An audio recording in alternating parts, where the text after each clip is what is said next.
ውድ ቤተሰቦቼ ተመልሼ መጥቻለሁ። ተመልሼ ስመጣ ማለት ነው ይህንን ቪዲዮ በደንብ አድርጋችሁ ተመልከቱት ማለት ነው። እና በመጀመሪያ ደረጃ መናገር የምፈልገው ዛሬ ማለት ነው ውሽሚት ከጀርባ ስትሆን እንደዚህ የተቃጠላችሁት ነገ አብርሽና ሩታ ድራማቸው አልቆ ሄርሜላ የምትፈልግበት ቦታ ደርሳ ለወንድሟ ዩቱብ ከፍታ ለዛች ላክስቷ ዩቱብ ከፍታ ከዛም በኋላ ደግሞ ሄርሜላ ቦታዋን ስትይዝ ምን ልትሆኑ ነው ማለት ነው? ሰከን ብትሉ አይሻልም እንዴ? እኛ እኮ እንደናንተ አይደለንም፣ ሁሉም ነገር እናውቃለን ማለት ነው። ጅልና ጅላንፎዎች እናንተ ናችሁ እንጂ ማለት ነው። እኛ የተሸወድን ቀን ተሸውደናል፣ ግን አሁን በውሸት መጪም አንሸወድም ማለት ነው። ሄርሜላ ትላንትና ምን ስትል ነበረ? አብርሽን ለመጀመሪያ ጊዜ ነው በሱፍ ያገኘሁት አላለችም ነው እንዴ? ኧረ እባክሽ ተይ እንጂ። እንዴት ነው የመጀመሪያ ቀን በሱፍ ያገኘሽው የኔ እናት ማለት ነው? ይሄ ጉድሽ ምንድን ነው ማለት ነው? ልደትሽ ያከበረልሽ ማን ነው? ከድሮም ትተዋወቃላችሁ ከአብርሽ ጋር ማለት ነው። ሲቀጥል የ400K ያከበርሽ ጊዜ ከውጭ ሀገር ነው የመጣሁት ብለሻል እና ለአንተስ ነው የመጣሁት ብለሽ ነበረ ነው እንዴ? የኔ ቆንጆ ልጅሽን ብታሳድጊ ይሻልሻል። ለነገሩ ልጆችሽ ከሚርባቸው የእናትነትን ዋጋ ክፈይ ማለት ነው። እና አብርሽ ደግሞ ማለት ነው መቼስ በዚህ ክርምት አሁን የሰርግ ጫማ ለብሼ እሄዳለሁ እንቀሳቀሳለሁ አትልም። መቼ እናይሃለን ሁልጊዜም የምትለብሳቸው ጫማዎች ማለት ነው። የተሞሸርከበትን ጫማ ለብሰህ የራስህን ቲሸርት ለብሰህ አቅደህ አውርደህ አልማችሁበት ማለት ነው። ሰውን ለማንጋጋት ማለት ነው። እኛ እናውቃለን እኮ አብርሽ አንተ ዋው እንድትባል ነው የምትፈልገው። ምክንያቱም አሁን ጾም ነውና የጸሎት ጊዜ ነው። ጸሎት የሚያደርግበት ወቅት ነው ሰው ማለት ነው። በጸሎት እንዴት እንደታረገ ቤተክርስቲያን ለምን አይሄድም እንደዛ እንድትባል ነበር የፈለከው ማለት ነው። ግን ሰው አላላህማ። ምክንያቱም ያቅብሃል። አምና ራሱ ሰው ሁሉ የተረዳህ የነበረው የሰው ሀገር ስለሆነ እውነት ለኦዲየንስ ክብር ስላለ ክብር አክብሮ ነው የመጣው ተብሎ ነበር ያን ሁሉ እህቶችህ ሲዋጉልህ የነበረው ማለት ነው። ነገር ግን አገርህም ሆነህ ደግሞ ከዝሙት አትቆጠብም ማለት ነው። ዝሙት የለመደብህ ስለሆነ ማንንም አትሸውድም አብርሽ ማለት ነው።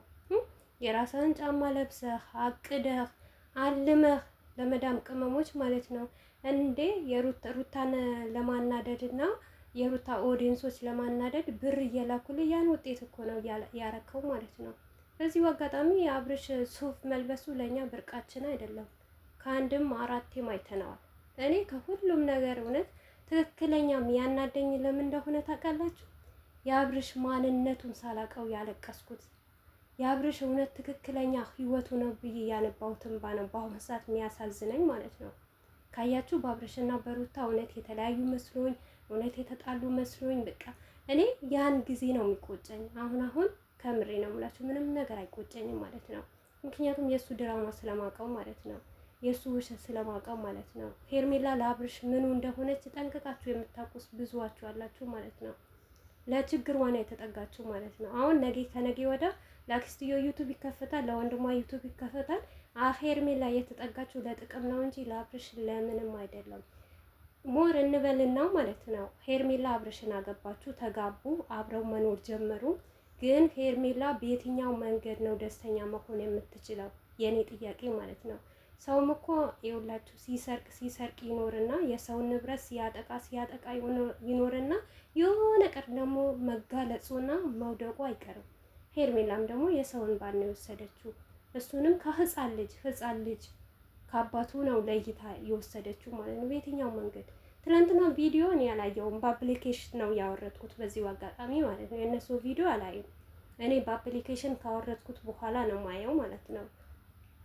አብርሽ ምንም ደስተኛ እንደሆነ ያስታውቅበታል። ምክንያቱም የውሸት ሳቅ ስለሚሰሩ የውሸት ድራማ ስለሚሰሩ እመኑኝና ማለት ነው። ላይላ ዩቱብ ምን አለች ትሉኛላችሁ ማለት ነው። እልህ ተጋብተው ነው ይሄንን ነገር የሚሰሩት ማለት ነው። ምክንያቱም አብርሽ ሰውን እያሰራ እያለ ሰውን ይሰድበዋል፣ ይቆጣዋል፣ የተለያየ ነገር ይናገረዋል። ያንን ነገር ለምን ተናገሩኝ ነው። ሲቀጥል ደግሞ አብርሽ ያመጣሁት ሁሉ ታዋቂ ሆኛለሁ ለምን አሚን ብላችሁ አትቀበሉም ነው። ይሄንን ደግሞ እኛ እንቀበልማ። ምክንያቱም እንዳንተ እምነታችን በእምነታችን ወይም በዲናችን የምንቀልድ አይደለንም። ገባህ? ስለዚህ አንተ እንደፈለክ ማድረግም መሆንም ትችላለህ። አብርሽ ራሱ በቅርብ መውደቁ አይቀርም። ለምን ብትሉ አሁን አብርሽ ውሰት ከጀመረ ማለት ነው ስንት አመታቸው? 4 አመት ሞላቸው ማለት ነው። ትክክለኛ ህይወታቸው እንኳን አይተን አናቅም ማለት ነው። ይህ በ4 አመት በሙሉ ፈጣሪው ታግሶታል ማለት ነው። አንድ ቀን ግን መውደቂያው ይመጣል ማለት ነው። እኔ በአሁን ሰዓት ሁለት ነገር ነው የሚያሳዝነኝ። አንድ የኔ ማልቀስ፣ ሁለተኛ ነገር ደግሞ እስካሁን የሚያሰጋኝ ነገር ቢኖር አብርሽና ሩታ እስከ መቼ ልብና ከልብ ተማምነው ሩታ አብርሽን እንደዚህ ከሴት ጋር ሲሆን አምና አብርሽ ደግሞ ሩታ ከማንም ነገር ስትሰራ ስታለቅስ እንባዋን ስታወርድ ዝም ብሏት ተማምነው በስተመጨረሻ በሁለታቸውም ቅይም ገብቶ እውነት የተለያዩ ቀን ብቻ ነው ማዝነው ማለት ነው። ሌላ ምንም ነገር አያሳዝነኝም። ለምን ብትሉ በቀልድ የተጀመረ ነገር መጨረሻው መጥፎ እንደሆነ እናውቃለን ማለት ነው። ብዙ ሰው አብዛኛው ሰው ማለት ነው ሄርሜላ ቀለበት ሊያስርላት ብላችሁ እየጠበቃችሁ ነበራችሁ ትላንትና። እኛ እውነቴ ነው የምላችሁ እናንተም ስለምታሽቃብጡና ሩታን ስለምሰድቧት ነው እንጂ በአሁን ሰዓት እያንዳንዱ ነገር ሁሉም ነገር እናውቃለን ማለት ነው። ሁሉም ነገር ማለት ነው፣ አንድች ነገር ሳይቀር ማለት ነው። አብርሽና ሩታ ብዙ ነገር አላቸው በህይወታቸው ማለት ነው። ግን በዚሁ አጋጣሚ ማለት ነው አብርሽ የትኛውም ነገር ህይወትህ መጨረሻ አደጋ ላይ እንደሆነ አወቅ ማለት ነው። በደካማ ጎንህ እየገባ ዩቱበር ነህ ትተዋወቃለህ፣ ዩቱብ ክፈትልኝ አስተዋውቅልኝ እየተባልክ እንዲህ እየተባልክ መጨረሻ ላይ አንተ ወድቀህ እንዳትቀር ማለት ነው። ሁሉም ሰው ታጋሽ ነው፣ ይታገሳል ማለት ነው። ፈጣሪም ደግሞ ይታገስና አንድ ቀን ደግሞ የሆነ ደረጃ እንደምትደርሱ እርግጠኛ ነኝ። በምንም ታምር እኔ ጥርጣሬ የለኝም ማለት ነው። እና ሰውን ለማሳመን ደግሞ ብዙ ነገር ታደርጋችሁ፣ ብዙ ነገር ተፈጥራላችሁ ማለት ነው። ብዙ እኔ በዚሁ አጋጣሚ አንዳንድ የመዳም ቅመሞች በጣም ነው የምታሳዝኑኝ በጣም። ምክንያቱም አሉ ሞኞች ማለት ነው የራሳቸውን ብር የማያወጡ አሉ፣ እመኑኝና ማለት ነው። ግን የሰውን እየሰበሰቡ ሰውን ለማናደድ ሰውን እንደዚህ ለማድረግ ብዙ ነገር የምታደርጉ ነገር አለ። አምና የዛሬ አመት ትዝ ይላችኋል እንዴ ለሀይሚና ለኤፍሬም ለአብርሽ ልብስ ተሰፍቶ ነበር። ለምን? በሩታን ለመጣል ማለት ነው። የነሱ በአመት አመት የሆነ ሰው ጸሎት በሚያደርግበት ቤተክርስቲያን በሚሄድበት ሰዓት የሆነ መንፈስ አለበት አብርሽ ማለት ነው። የሆነ እኔ እንጃ የተወጋ ይሁን ይሄ ሴጣን ምን አይነት ሴጣን እንደያዘው አላውቅም። እና የዛሬ አመት ደግሞ እንደዚህ ነበረ ስታርጉ የነበራችሁ ማለት ነው። ሞር እሺ ሩታንስ ከአብርሽ ስለተጣላች ነበረ እያላችሁ ነበረ። ብሩኬን እንኳን ለይታችሁ እና ልብስ የገዛችሁ ሰዎች ናችሁ ማለት ነው። ለእኛ አዲሳችን እኮ አይደለም ምንም። እኔ ከምሬ ነው የምላችሁ አብርሽና ሩታ ወዳቸዋለሁ አደንቃቸዋለሁ እንጂ ለእንደዚህ ነገር ቦታም የለኝም። ነገ ህይወት ይቀጥላል። አብርሽም ሌላ ሴት ያመጣል፣ ሩታም ሌላ ወንድ ታመጣለች። ነገር ግን አብርሽና ሩታ አልተለያዩ፣ መቼም አይለያዩ ማለት ነው። በዚህ ላክል ደግሞ ፋራቱ ነው፣ ፋርነት የለመዳችሁበት ነው ማለት ነው። ለእኛ ብርቃችን አይደለም ሁሉም ነገር ማለት ነው። አብዛኛው ሰው ተናዳችኋል፣ ተቃጥላችኋል። ተራችሁም ደግሞ እናንተ ትቃጠላላችሁ፣ ታራላችሁ ማለት ነው። የሰው ነገር የሰው ነው ማለት ነው። አብርሽ እና ሄርሜላ ቢጋቡ ራሱ እውነቴ ነው የምላችሁ እድሜ ልክዋ ጸጸት ውስጥ እየገባች ነው የምትኖረው ማለት ነው። መቼም ደስተኛ አትሆንም።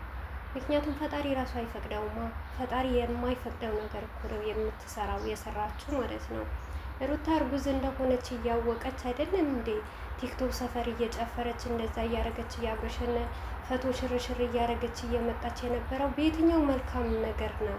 በየትኛው ጥሩ ነገር ነው? እሷ የእሷ ትዳር መልካም ሆኖ ጥሩ ሆኖ የምትኖረው ማለት ነው። እኛ የሩታ ደጋፊዎች ማለት ነው ይኸውላችሁ እንደናንተ ብናሽቃብጥ ዝሙትን ብናስፋፋ ጥሩ ነበረ። በጣም እኔ እንጃ አላውቅም፣ ግን እናንተ ዝሙትን ስላስፋፋችሁ አንዱ ወንድ ከባለትዳር ሆኖ ነጥቃ ስለወሰደች የእሷ ከሱ ጋር ስትላላጥ እንደዛ ስትስማው በአደባባይ ስሜቱ እንዲለቅ እያደረገችው ይሄንን ነገር ለእናንተ ደግ ነው ጥሩ ነው ካላችሁ ሂዱበት፣ ቀጥሉበት ማለት ነው። ግን ነገም ይሁን ዛሬም እኔ አብርሽና ሄርሜላ መቼም አልደግፋቸውም። መቼም በቃ ወደ ትዳሩ መመለስ አለበት። ቀልድ ይብቃ፣ ጨዋታ ይብቃ። አንዳንድ ጨዋታም ሲበዛ ያስጠላል።